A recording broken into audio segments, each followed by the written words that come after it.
All right, what is up, people? I made a tier list before the TEJO nerf, and here right now it's 13 June.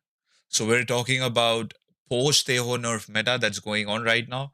We have been watching some new lineups that are coming in Masters Toronto. So here's a new list of me focusing on a new meta that has been created after the TEJO nerf, and I'm going to be making a tier list for the same.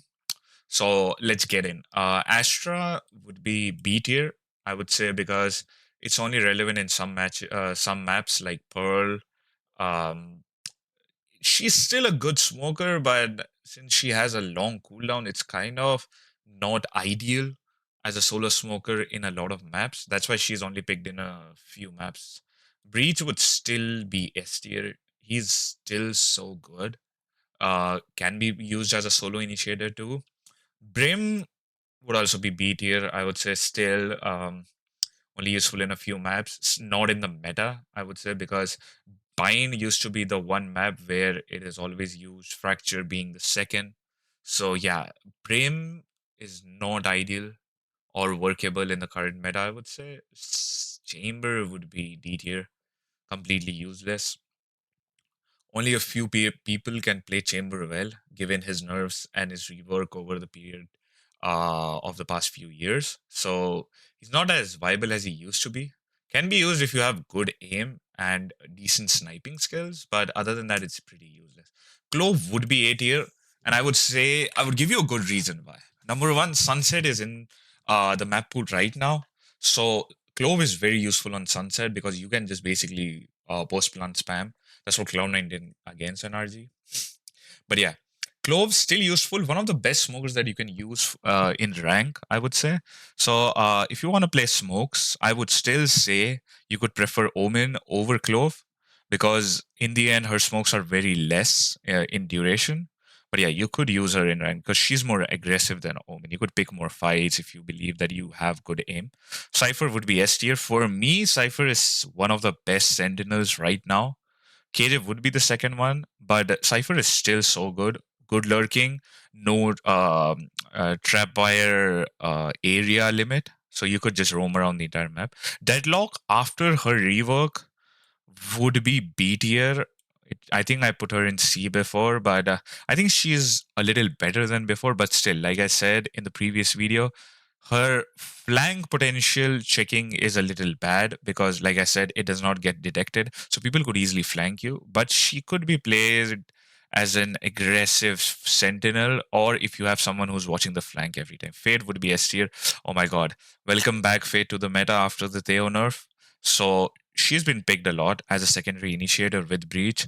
I would say her prowlers are so good. I think Fade is one of the reasons why Sky went out of the meta because she has two prowlers, right? Sky only had one dog. So that's where Fade comes in with more info giving. And yeah, I would say that you could use her as a solo initiator too. It's fine. ISO, me personally, if you have good aim and you can get a good amount of fights in, ISO would be A tier. I would say that this tier is not only focused on just the pro matchup that we're saying, but also towards the rank that a rank match that you guys are going to play. Gecko would be B tier. Again, only useful in a few maps. Still good because you can use the flash again if you get to pick it up. But yeah, there's so much util in the game that seldom you would get the opportunity to pick up all of the util that you're giving out, like Wingman or Flash. Harbor would be B tier. Not as useful as Viper, but has been getting picked in Icebox a lot because of the what would I say, curving the wall. So yeah, I would say you could play Harbor. Good ult though, like it creates a lot of space for you if someone is playing on site. Jet always S tier. No matter what you do, she would always be S tier. Valorant has nerfed her so much, and yet still, Jet would always be picked. She is still so useful, so much mobility, and you could actually op at all times. Even Outlaw is fine. KO, B tier again. I would say the only initiators that are good would be KO and Breach. Other than that, KO could be used, but I would say that the learning curve of KO is a little steep. you need to practice a lot of lineups. You need to know a lot of plays that you could perform. So KO is more towards a support initiator because you could flash for your team, but if you don't do it, it's an ultimate grief because you're gonna be blinding your teammates a lot. So if you're playing KO in ranked, make sure either be very good or don't pick it up. Please don't pick it up. KJ, 8 tier, still good. Icebox, Pearl, sometimes Pearl, because T1 uses it, because it suits Meteor playstyle. I would say Killjoy is good for anchoring site, not good for flank per se on long maps, because you have range that you have to work with, right? But yeah, it's a good delaying agent. I would say Lotus Cage is really good. Neon, 8 year, a good agent, still useful, still used a lot. You could use if you have good movement. If you're a good Apex player, I would say always pick Neon. Always pick Neon. It's going to work out for you so well. Omen S tier is just Omen, man. If you know how to time your paranoia perfectly, you are basically a semi initiator, semi smoker kind of a person. So Omen is so good. I would say that until and unless someone nerfs him like really badly, Omen is always going to be S tier, I would say. Phoenix, B tier. The only good point about Phoenix is his ultimate and his flashes. But yeah, like I said, if you don't know how to flash on the corners, you're basically going to be blinding your teammates a lot. So just be careful. Raze, B tier. Actually, you know what? Phoenix goes down to C tier. Raze is B tier. And I'll tell you why. Because Phoenix is still good, but he's not good in a lot of maps. Number one. Number two is that not a lot of pro teams are comfortable. Only Penny plays Phoenix. So I would say that Phoenix would be C tier. All right, correction. Raze after the nerfs, pretty useless, very less mobility, not a lot of satchel plays that you can do. Still a lot of util that you could use. So yeah, I think she deserves to be in B tier. Reina, B tier again. You could use your blinds to initiate, but not as fast as the meta requires you to be. Like Yoru, Neon, or Jet. Sage, one of the worst agents in the game. Unless you don't know how to fucking play the game, please do not pick Sage. Auto grief. Only thing good about Sage is her heal, and then again, it becomes like a fully supportive kind of an agent. So unless you have your Pookie playing with you, do not pick Sage. Sky. Sky would be B tier again. A lot of agents, I believe, are in B tier because I would say you have agents that are useful in some places and some not. That's why they deserve to be in B tier. Sky might also be in C tier, to be honest. Sova, A tier, still useful. I would say Sova is one of those agents that are irreplaceable on some maps, like Ascent.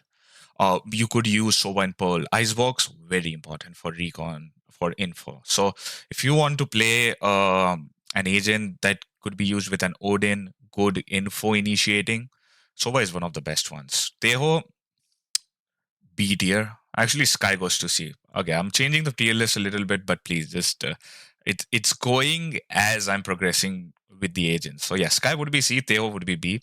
Still useful, not as good as it used to be. Good nerfs.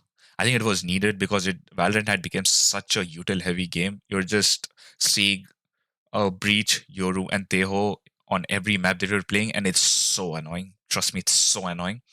So I would say that Teho is fine on B. Yoru S tier.